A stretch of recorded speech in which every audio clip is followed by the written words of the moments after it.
नाम विश्रुतं येषां चरणसान्निध्यात् जीवा मुक्ता भवन्ति। साखरे वंशविख्यातं ज्ञानदानपरायणं विनायकं गुरुं वन्दे भवबन्धविमुक्तये। ज्ञानप्रतापविलसत्वचनामृतं च अद्वैतभावपटुताहितबुद्धिरस्य ज्ञानेश्वरस्तु भगवान् अवतीर्णदेवो श्रीरघुनाथ गुरुराज नमोस्तु तुभ्यं। मग तू देखसी त्रिभुवन स्वर्ग मृत्यू पाताळ, नको भूलो येणे भ्रमे सांडी विषय पाल्हाळ। आपणापे देख पारे स्वरूप नाही वेगळे, परमात्मा व्यापकू रे पहा परब्रह्म सावळे। परिदी मदालसा सोहम जो जो रे बाळा, निज ध्यानी निज पारे लक्ष लागू दे डोळा। बाळा, परमात्मा व्यापक असल्यामुळे तुझ्या स्वरूपात स्वर्ग मृत्यू आणि पाताळ हेही दिसणार। आभासाचे सुख देणाऱ्या विषयांना न भूलता सुखरूप ब्रह्माचे ज्ञान करून घे, कारण हे ज्ञान म्हणजे आत्मज्ञान आहे। हे आपल्याबद्दलचं ज्ञान आहे, बाकीचं ज्ञान नाही, विषय ज्ञान नाही, विज्ञान नाही। हे स्वविषयक ज्ञान आहे आणि स्वविषयक ज्ञान संपादन करण्यासाठी भगवंतानं आपल्याला हा ब्रह्मप्राप्तीचं साधन नरदेह दिलेला आहे आणि या नरदेहामध्ये आरोग्य राहावं। आरोग्य ही संपत्ती आहे आणि आरोग्य जर टिकलं तर आपल्याला चिंतनामध्ये लक्ष लागल आणि चिंतनामध्ये लक्ष लागण्यासाठी आपल्याला शरीर संपत्ती सांभाळणं गरजेचं आहे आणि त्यासाठी नामस्मरण अति आवश्यक आहे। म्हणून विठ्ठल म्हण कारे वाचा, विठ्ठल विठ्ठल म्हणा वेळोवेळा। या विठ्ठल म्हणण्यामागचं काय कारण आहे? आपल्या पंढरपुराचं जे आराध्य दैवत आहे विठ्ठल, त्या मूर्तीकडे तुम्ही पहा। ही मूर्ती नीट बघितली तर हिचे हात पंजे दोन्ही कमरेवर असे ठेवलेले आहेत। म्हणजे वैद्यकीय दृष्ट्या निरीक्षण केलं तर उजवा तळहात कुठं आहे? लिव्हरवर आहे आणि डावा तळहात बरगड्याच्या खाली आहे। आणि शरीराच्या चुंबकीय शास्त्राचा जर विचार केला तर उजवा तळहात म्हणजे दक्षिण ध्रुव आहे आणि डावा तळहात म्हणजे उत्तर ध्रुव आहे। आता पोटात गॅस होऊ नये आणि ते छातीत दुखू नये आणि ज्यावेळेस हे छातीमध्ये दुखायला लागतं त्यातून हार्ट अटॅक येण्याची शक्यता असते। म्हणून अशा वेळी विठ्ठलासारखे दोन्ही हात कमरेवर ठेवायचे, म्हणजे गॅसेस लिव्हरकडे येतात आणि बाहेर पडतात, म्हणजे छाती काय होत असती? मोकळी होत असते, छातीमध्ये ते शिरत नाही। म्हणून वर्ड व्हायब्रेशन थिअरीचा जर विचार केला तर ट आणि ठ ही अक्षरे म्हणजे ही अनुस्वार देऊन म्हटली की हार्टचे संरक्षण होते। तुम्ही म्हणा विठ्ठल विठ्ठल, तर नाभीजवळ झटका बसतो, बेंबीजवळ झटका बसतो आणि ठचा उच्चार डबल आहे, विठ्ठल विठ्ठल, डबल ठ आहे ना। म्हणजे हा जो उच्चार आहे तो डायरेक्ट बेंबीच्या जवळच झटका बसायला लागला। आणि तिथं ही कुंडलिनी शक्ती सुप्त रूपानं झोपलेली आहे. त्या शक्तीला जाग करायचं आहे. आणि ही शक्ती जाग करत असताना जर छातीमध्ये जर दुखत असन किंवा ज्याला ब्लड प्रेशर असन, प्रेशर वाढलं की हा नामस्मरणाचा जो जप आहे विठ्ठल विठ्ठल, तर ह्या जपानं 5 ते 10 मिनिटामध्ये रिलीफ मिळतो, म्हणजे रिलॅक्स. सगळी शरीर यंत्रणा जी काय आहे ती काय होत असते, व्यवस्थित काम करते. म्हणून ही साऊंड बॉडी होते. मग ती खनखन नाही, भनभन नाही. एखादी म्हणजे सायलेन्सर बसवल्यानंतर गाडीचा आवाज येतो का, तसं श्रवण करत असताना या गाडीचा आवाज येत नाही. कोणी खोकलत नाही बरं का, झोप येत नाही, आळस येत नाही. म्हणजे 90 डिग्री अंशाचा कोण, पाठीचा कणा ताट असायला पाहिजे, पद्मासन घातलेलं, ज्ञान मुद्रेमध्ये आणि नासाग्र दृष्टी. म्हणून अशा पद्धतीनं एक गाऊ आम्ही विठोबाचे नाम आणि का पै काम नाही. आता नुसतं गाऊ का घेऊ, कोरडं कोरडं घ्यायचं का, बायकोचं नाव आयण्यात घ्यावं का कोरडंच घ्यावं. ती म्हणते असं काय घ्यायला, जरा आयण्यात घ्या ना नाव. म्हणजे तिला प्रसन्न करण्यासाठी त्याला आयण्यामध्ये नाव घ्यावं लागतं. तर हा संपूर्ण विश्वाचा मालक, त्याचं जर आपल्याला प्रसन्न करून घ्यायचं त्याला, तर त्याचं नाव कसं घ्यावं. आयण्यात नका घेऊ बाबा, निदान प्रेमानं तर घ्या ना, आणि कोरडं तर घेऊ नका, जरा गा ना. म्हणून नहाना चाहिए ठंडे ठंडे पानी से, नहाना चाहिए, गाना आए ना आए, गाना गाना चाहिए म्हणून निदान देवाचं नाव तरी एक गाऊ आम्ही विठोबाचे नाम आणि का पै काम नाही. आता लावणी मृदंग श्रुती टाळ घोष शिव ब्रह्मरस आवडीने. कारण इथं जी ओळख होणार आहे ती दुसऱ्या व्यक्तीची होत नाहीये, तिसऱ्या व्यक्तीची ओळख नाही. हे स्वतःचं स्वरूप आपण निहाळायचं. म्हणजे देवाचं नाव घेतल्यानंतर आपण कोणावर उपकार करायला लागलो का याच्यामध्ये आपलंच हित दडलेलं आहे. आणि ते नाम आठविता रूपी प्रगट पै झाला, गोपाळ रे तुझे ध्यान लागो मला. म्हणजे ज्याचं नाव घ्यायला लागलोत ना आपण, ते आपलं स्वरूप आहे असं आपल्याला लक्षात येत असतं. म्हणून न म्हणा देह माझा ऐसा, मग भरवसा कळेल. आणि एकदा देह मी नाही, माझा नाही नि खरा नाही असं जर विवेकांती लक्षात आलं, तर परत असं लक्षात येतं की देह नव्हे मी हे सरे, उरला उरे विठ्ठल. म्हणजे आता जे आपण विठ्ठलाचं नाव घ्यायला लागलो, तर तो विठ्ठल माझ्याहून वेगळा आहे का, असं सद्गुरूच्या संगतीत आत्मरूपानं विठ्ठलाची ओळख होणं, हाच हेतू आहे आपल्या आईचा. आणि ही आई बाळाला उपदेश करत आहे. काय उपदेश करत आहे, बाळा हा जो परमात्मा आहे तो आत्मरूपानं तू संपादन कर. इतुकी यावरी उपरी रे पुत्रा ते विनवी जननी, पर्येसी माऊली संतोषलो तत्क्षणी, इंद्रायणी महातटी विलासलो श्री गुरुचरणी, बोलियले ज्ञानदेव संतोषलो वमणी, पर्येदी मदालसा सोहम जो जो रे बाळा, निज ध्यानी निज पारे लक्ष लागो दे डोळा.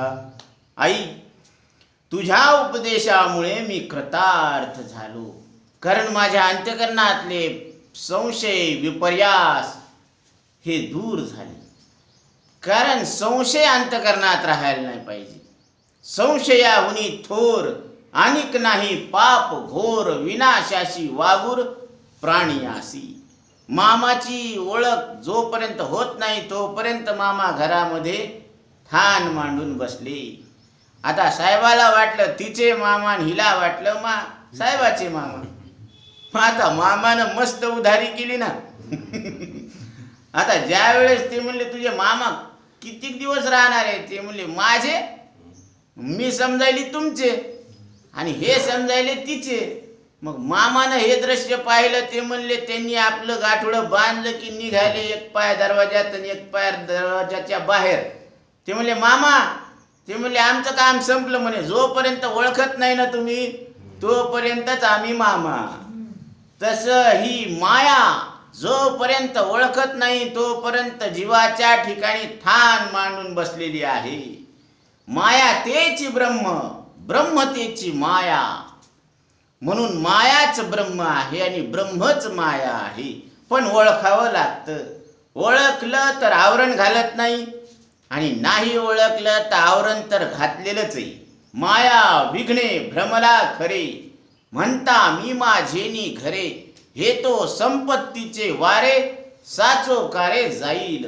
म्हणून मा म्हणजे जी नाही ती, आणि या म्हणजे या विश्वरूपानं नाम रूपात्मक सृष्टी जी आहे ती माया आहे. आणि सत चित आणि आनंद हे तीन पद आपल्या ठिकाणी आहेत. म्हणजे सत्यत्व, ज्ञानत्व आणि आनंदत्व हे आपलं आहे.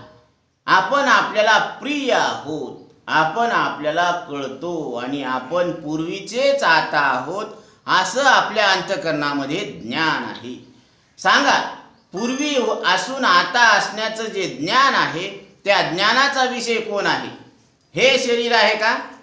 हे शरीर आईच्या मांडीवर होतं का असं एवढं मोठं भदाड? मग हे शरीर पूर्वी नव्हतं आणि हे आताच आहे. म्हणजे तारुण्य आत्ताचं आत्ता आहे. बालपण मागचं मागच होतं आणि बालपणाला जाणणारे, आठवणारे तुम्ही मागचेच आता या तरुण शरीराला प्रत्यक्ष जाणता. म्हणजे तुम्ही पूर्वी असून आता आहेत, म्हणजे तुम्ही सत्य आहात. आणि सत्य आहात इतकंच आहे का मी सत्य आहे असं तुम्हाला तुमच्या अंतःकरणात ज्ञानही आहे. म्हणजे सत्य ज्ञान अनंत गगनाचे प्रावरण नाही, रूप गुण वर्ण जया. म्हणजे आपल्याला गुण नाही, शब्द स्पर्श रूप रस गंध हे 5 गुण यांना कळत नाही. शब्दाला शब्द कळतो का? रूपाला रूप कळतं का? वासाला वास कळतं का? म्हणजे 5ही गुणाला म्हणजे विषयाला कळत नाही, हे आपल्याला कळतं. आणि ते इंद्रियाद्वारे अंतःकरणात आपल्याला कळतात, हेही आपल्याला कळतं. शब्द कानाद्वारे अंतःकरणात कळतो. मग आपण कान आहोत का शब्द आहोत? का शब्दाला कानाद्वारे अंतःकरणात जाणणारे आहोत? शब्दाला कानाद्वारे अंतःकरणात जाणणारे आहोत.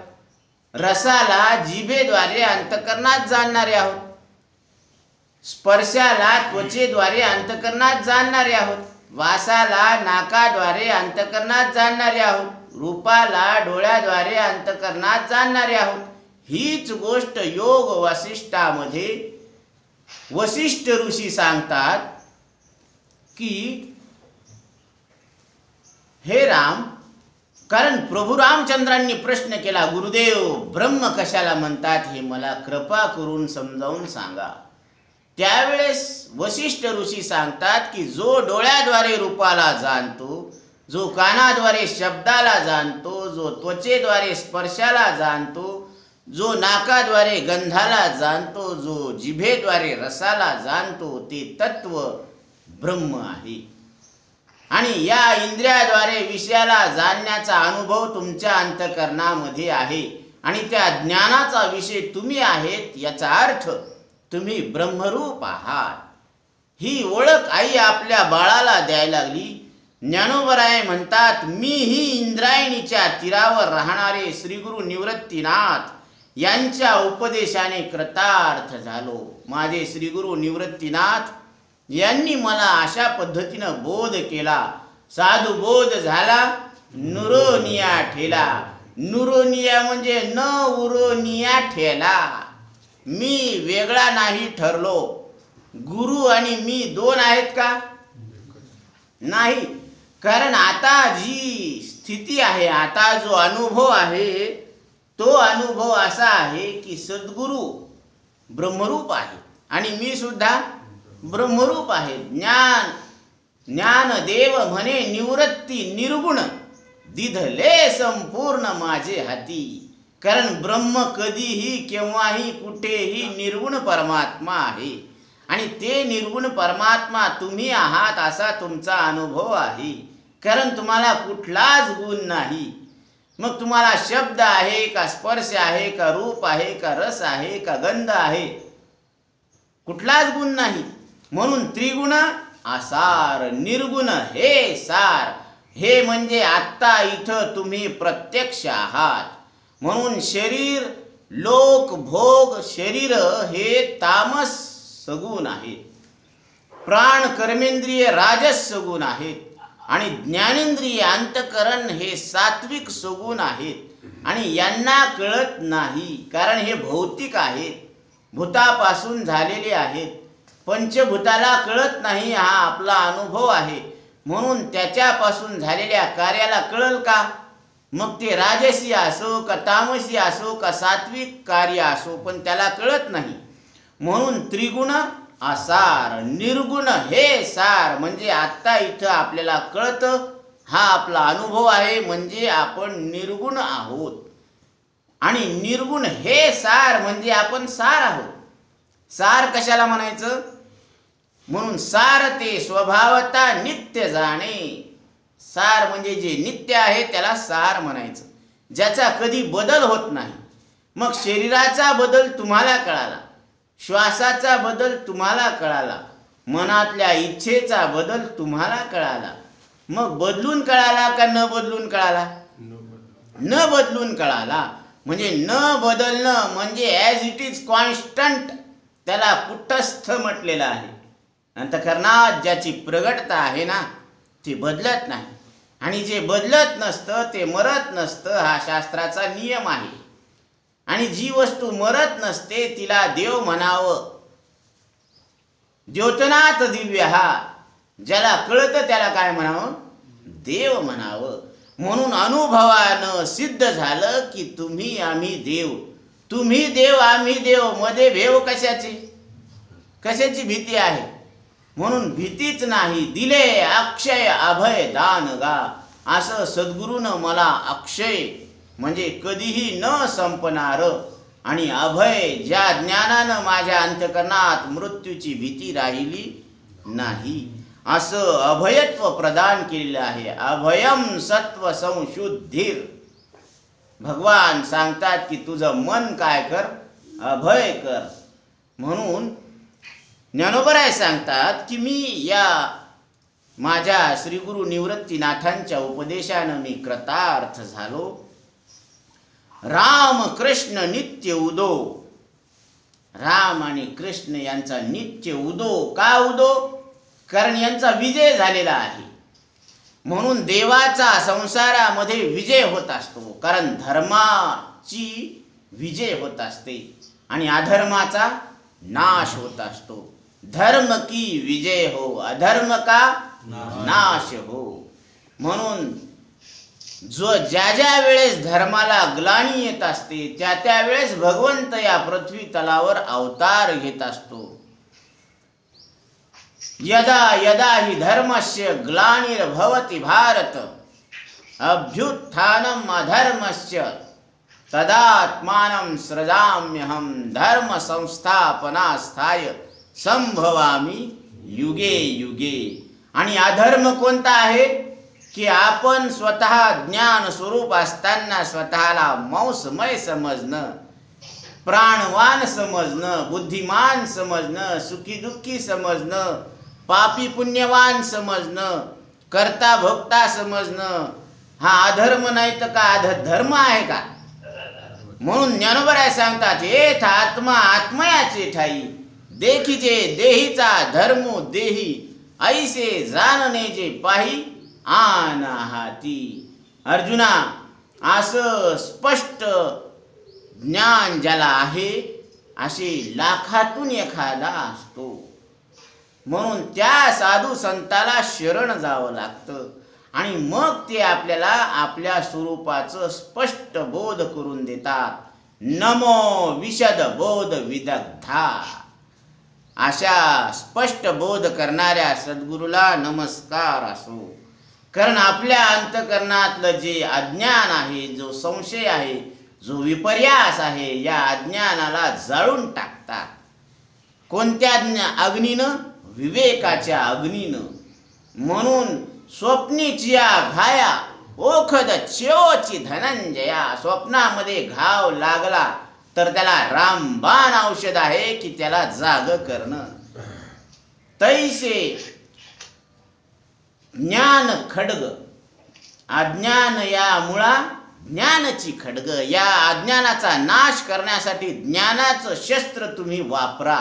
आणि ते ज्ञानाचं शस्त्र प्रत्येकाकडं आहे. म्हणून आपुल्या मती उगीच चिखल कालवू नको रे. अंतरीचा ज्ञान दिवा मालवू नको रे.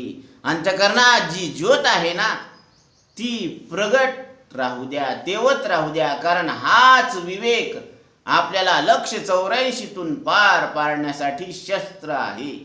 म्हणून हृदय कळिके भाव भेदो. हृदयाची जी कळिका आहे ना, जी कळी आहे, तिच्यामध्ये जे भाव आहेत त्या भावनांचा भेद खुलावा लागतो. म्हणजे भेद बुद्धीचा आरिसा पडोन गेला विरेशा. ही भेद बुद्धी जी आहे ना, तिचा नाश करावा लागतो. आणि हिचा नाश सद्गुरू कसा करायचा ही रीत सांगतात, ह्या युक्त्या सांगतात. म्हणून वृत्ती सहित शरीर निंदो नित्य उधो तुझाची. बाळ छंदो बाबा बाळ छंदो. नित्य उधो तुझाची. कारण नित्य जय जयकार कोणाचा करायचा? सत्याचा करायचा का असत्याचा करायचा? सत्याचा जय जयकार करायचा. आणि सत्य कोण आहात? तुम्ही आहात. सत्य तू सत्य तू सत्य तू विठ्ठला. त्रिवार सांगितलेलं आहे की तुम्ही सत्य परमात्मा आहात. आणि हे अनुभवाला येणारं जे विश्व आहे ते कसं आहे? असत्य आहे. मग आरशातलं प्रतिबिंब दिसत नाही का आपण त्याला खरं मानत नाही? आता सगळ्यांनी गंध लावून आले बरं का. म्हणजे याचा अर्थ सगळे आरसा पाहूनच आलेले. मग तिकडं पाहते तर इकडं गंध लावते तर ते बाजूला ठेवून देते. मग त्याला घेऊन यायचं ना पोथीला. तुमचा निश्चय आहे की आरशात जे प्रतिबिंब दिसायला ते खोटं आहे. तीच दृष्टी तुम्ही या जागृतीकडे लावा की हा एवढा मोठा पसारा नुसता दिसायला आहे, असायला नाही. म्हणून हीच समाधी आहे. ह्या जागृत पदार्थाकडे पाहिल्यानंतर आपल्या अंतकरणामध्ये सुख दुःख आणि राग आणि द्वेष हे जर 4 भाव उमटले नाही तर ही जागृती समाधी आहे, संजीवन समाधी. म्हणून ज्ञानदेवा प्रमाण आत्महा निधान. सर्वा घटी पूर्ण एक नांदी. समाधी संजीवन हरिपाठ ही चालती बोलती समाधी सद्गुरू देतात आणि मग संसारामध्ये प्रवर्त करतात. अर्जुना देऊनी समाधी सवेची घातला महायुद्धी. भगवंतानं अर्जुनाला आधी समाधी दिली, मग युद्धामध्ये प्रवर्त केलं. तसं सद्गुरू आपल्या शिष्याला समाधी देतात आणि मग संसारामध्ये प्रवर्त करतात. असं बिनधास्त करतात. आधी निरोगी करतात आणि मग शाळेत पाठवतात. विठ्ठल नामाची शाळा भरली. ही शाळा भरलेली आहे. आणि या शाळेमध्ये आता कोणाला किती येतं हे तपासायचं नाही.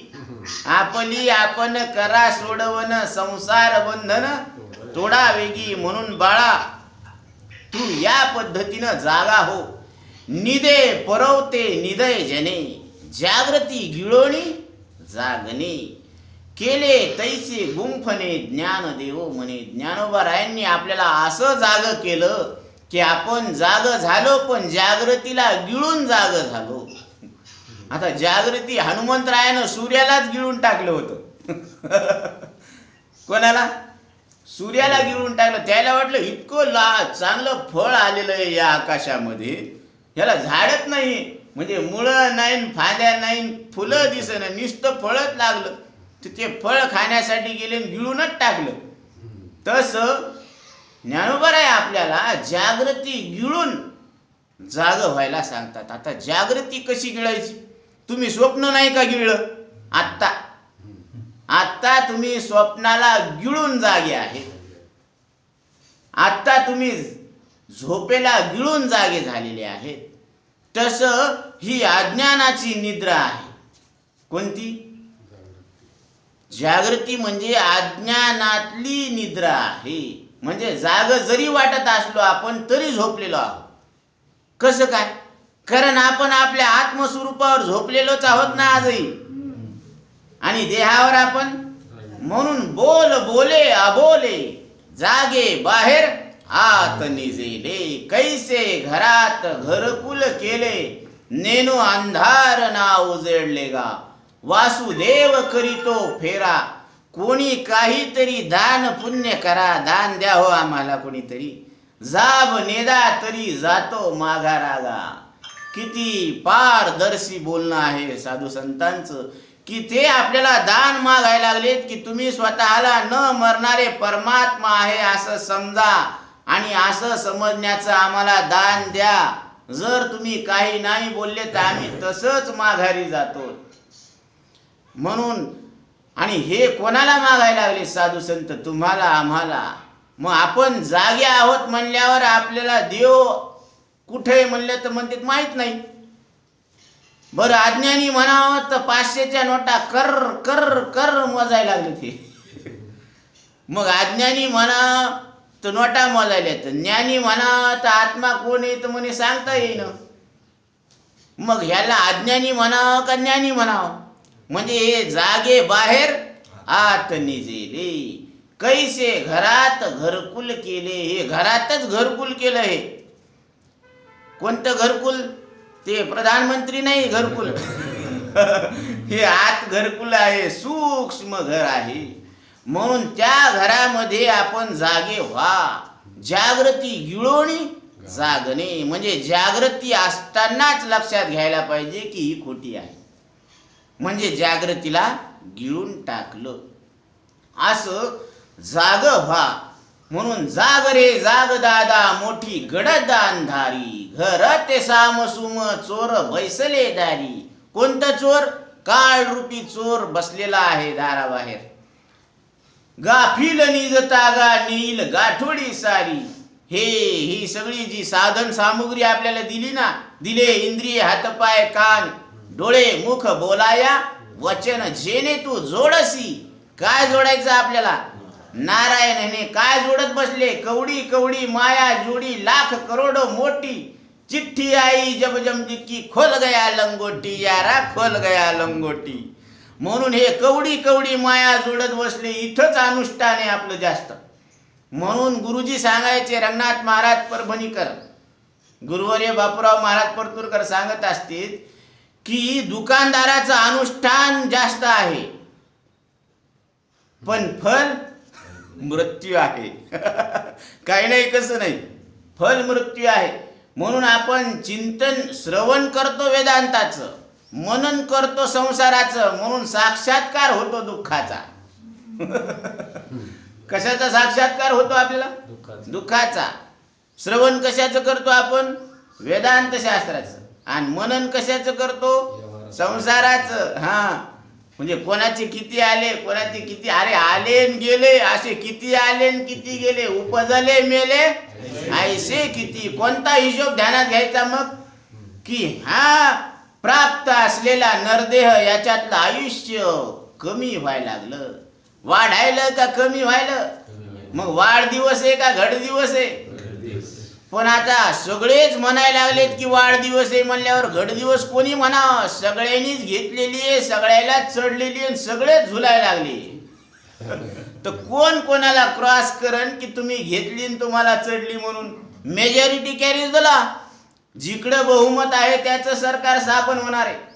तसं एकटे तुकोबराय सांगायला लागलेत, अमर आहा अमर आहा, खरे की पहा खोटे हे, तुम्ही न मरणारे अमर अमृत परमात्मा आहोत. हे आम्ही म्हणतो म्हणून मानू नका. खरे की पहा खोटे हे बुद्धीच्या कसोटीवर तपासून पहा. म्हणजे आपण कसोटीला लागलेले ब्रह्म येत. कसे येत? कसोटीला. ज्यावेळेस सोनं अग्नीमध्ये जळत ना, तर ते कसोटीला लागलेल्या 24 कॅरेटचं प्युअर सोनं आहे. आणि त्याचा नुसता खडा गळ्यामध्ये बांधून उपयोगाचा नाही, त्याचं 7 पीस करावं लागतं. आणि 7 पीस जर गळ्यात घातलं तर गळ्याला शोभा येते. मग गळ्याला शोभा 7 पीसनं आहे का सोन्याच्या खड्यानं? तसं ब्रह्म तर ब्रह्म आहे. बरं ते आहे का नाही आम्हाला माहित नाही, पण आमच्या समोर संसार आहे आणि आम्ही तो विवेकानं बाधित ठरवलेला आहे. म्हणजे आपण कसे आहोत? शोभलेले ब्रह्म आहोत. म्हणून मीराबाई तान मारतात देवावर, तुम भय सोना हम भय सुहागा. देवा तू नुसतं सोनं आहे रे. अरे तुरे म्हणल्यानं तर देवाचं प्रेम जास्त वाढत असतं. आपण आईला अरे तुरे बोलतो का आवाजावं बोलतो? आणि पत्नी पतीला आवाजावं बोलते का अरे तुरे बोलते? पहा बापा कसं आहे. आईला बोलत असताना आपलेपणाची आपुलकी असती, भावना असती की आई माझी आहे आणि माझ्या आईला भेटण्यासाठी मला कोण्या मध्यस्थाची आवश्यकता नाही. तसं देवाला भेटण्यासाठी आपल्याला कोण्या मध्यस्थीची गरज नाही, असं लक्षात घ्यायची गरज आहे. कारण देव माझा मी देवाचा, हीच माझी सत्यवाचा. का तू मेरी आणि मै तेरा, दोघं मिळून घालू 184 फेरा, तेच काम आहे. म्हणून देव माझा. मग आपला सांगाती कोण आहे? देव आहे. देवची बरे देवची बरे तुका म्हणे खरे तुम्ही खरे आहेत. आता ह्याचं खरे तुम्हाला माहित आहे की जग खोटं आहे हे खरंय, शरीर खोटं आहे हे खरंय, म्हणून मृत्यू खोटा आहे हे खरंय, तुम्ही जाणता हे बी खरंय आणि तुम्ही खरेत हे बी खरंय. तरी तुम्ही म्हणतात की आपलं काय खरंय?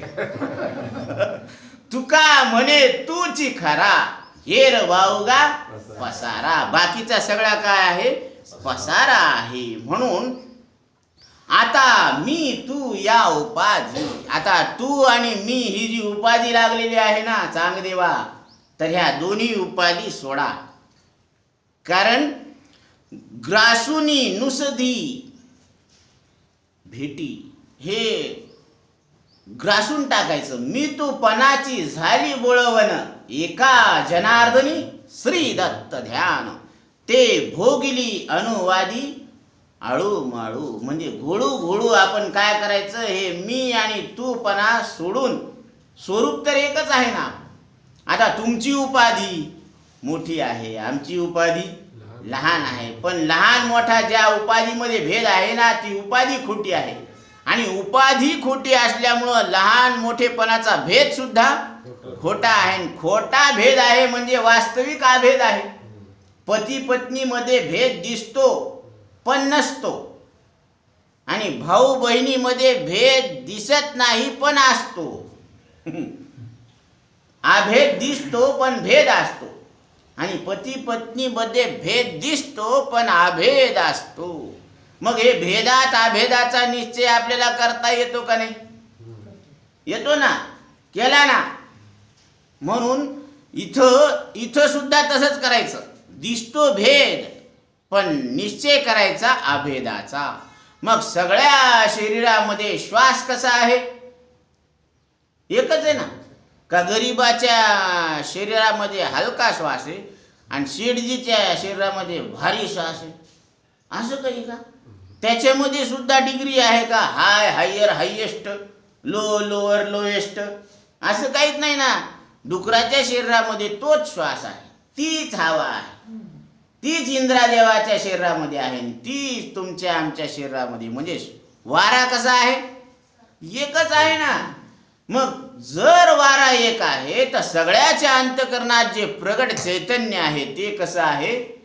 एकच आहे. सर्वा घटी राम देहा देही एक, सूर्य प्रकाशक सहस्त्र रश्मी असं भेदात अभेदाचा निश्चय करता येतो.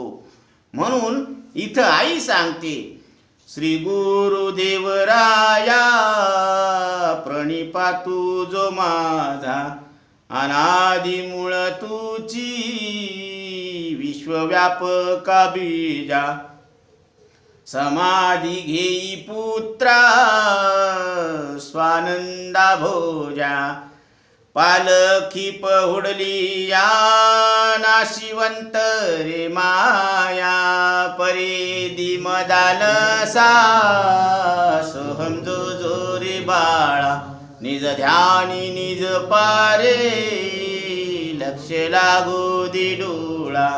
अशा सद्गुरूला माझा नमस्कार असो, जे अनादि मूळ चैतन्य या व्यापक विश्वाचे अधिष्ठान आहेत, ते तू आहे असं आपल्याला ओळख करून देतात. तत्वम असी, ते ब्रह्म तू आहेस.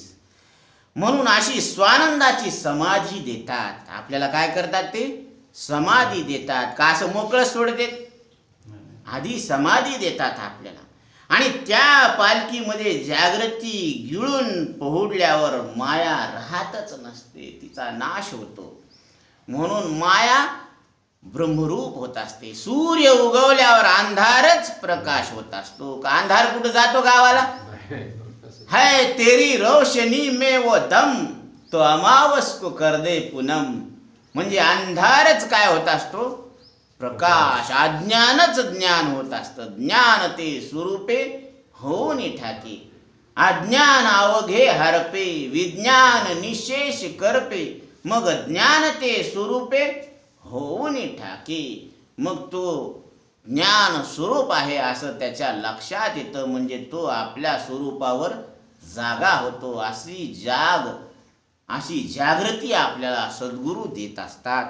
म्हणून इथं परत आई सांगते, जाग रे पुत्र राया जाई श्री गुरु शरण, देह तू व्यापिलासी चुकवी जन्म मरण, गर्भवासू खटारे तिथे दुःख दारुण, सावध होई कारे गुरुपुत्र तू सुजान, परेदी मदालसा सोहम जो जो रे बाळा, निज ध्यानी निज पारे लक्ष लागू दे डोळा. म्हणून आई सांगते, बाळा तू जागा हो. कारण जागा हो आणि श्री गुरुला शरण जा. कारण श्री गुरुला शरण गेल्यानंतर काय करतात? गुरुने दिला फडा, सगळं घर झाडून केलं चक आणि वस्तू राहिली एक. म्हणून सद्गुरु विवेकाचा फडा देतात आणि त्या फडानं विवेकानं कल्पना अज्ञान हे सगळं झाडून काढायचं.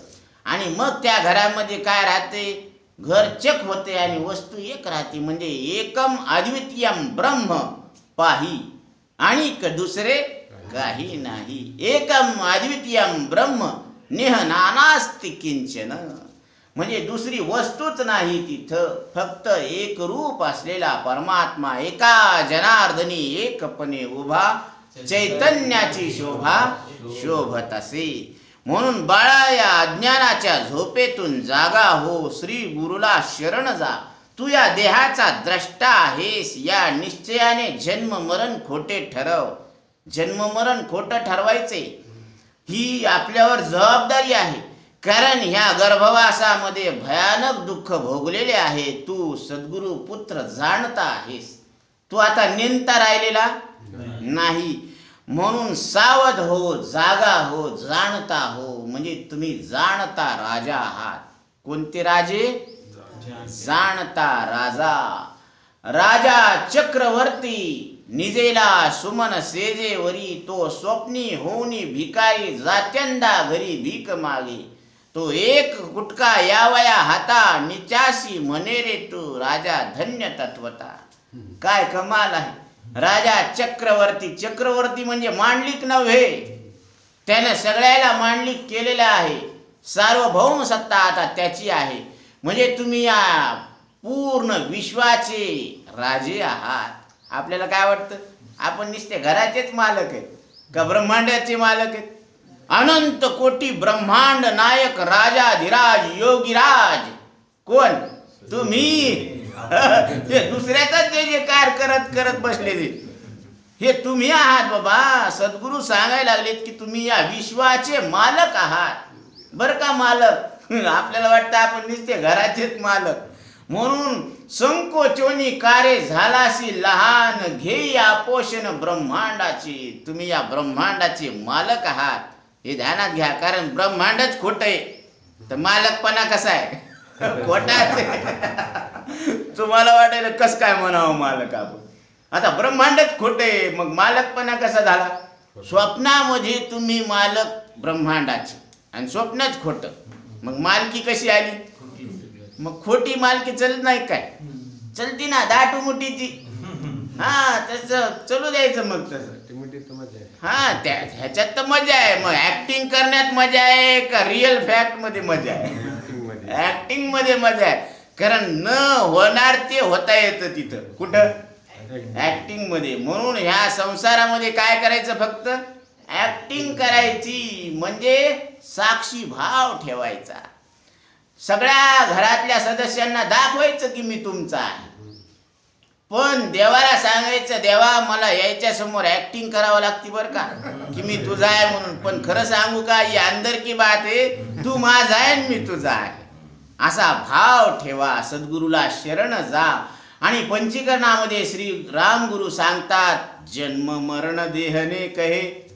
जन्म मरण हा देहाचा धर्म आहे. क्षुधा पिपाशा प्राण, भूक लागणं तहान लागणं हा प्राणाचा धर्म आहे. शोक मोह मनोनो धर्म, सुख आणि दुःख हा मनाचा धर्म आहे. आणि या सगळ्या उर्म्याला धर्माला जाणणारे तुम्ही याच्याहून वेगळे पोते ब्रह्म प्रमाण. हे बाळ शिष्या तू ब्रह्मरूप आहे असा तुझ्या बुद्धीमध्ये निश्चय कर. पुंडलिकावरदे हरी विठ्ठल.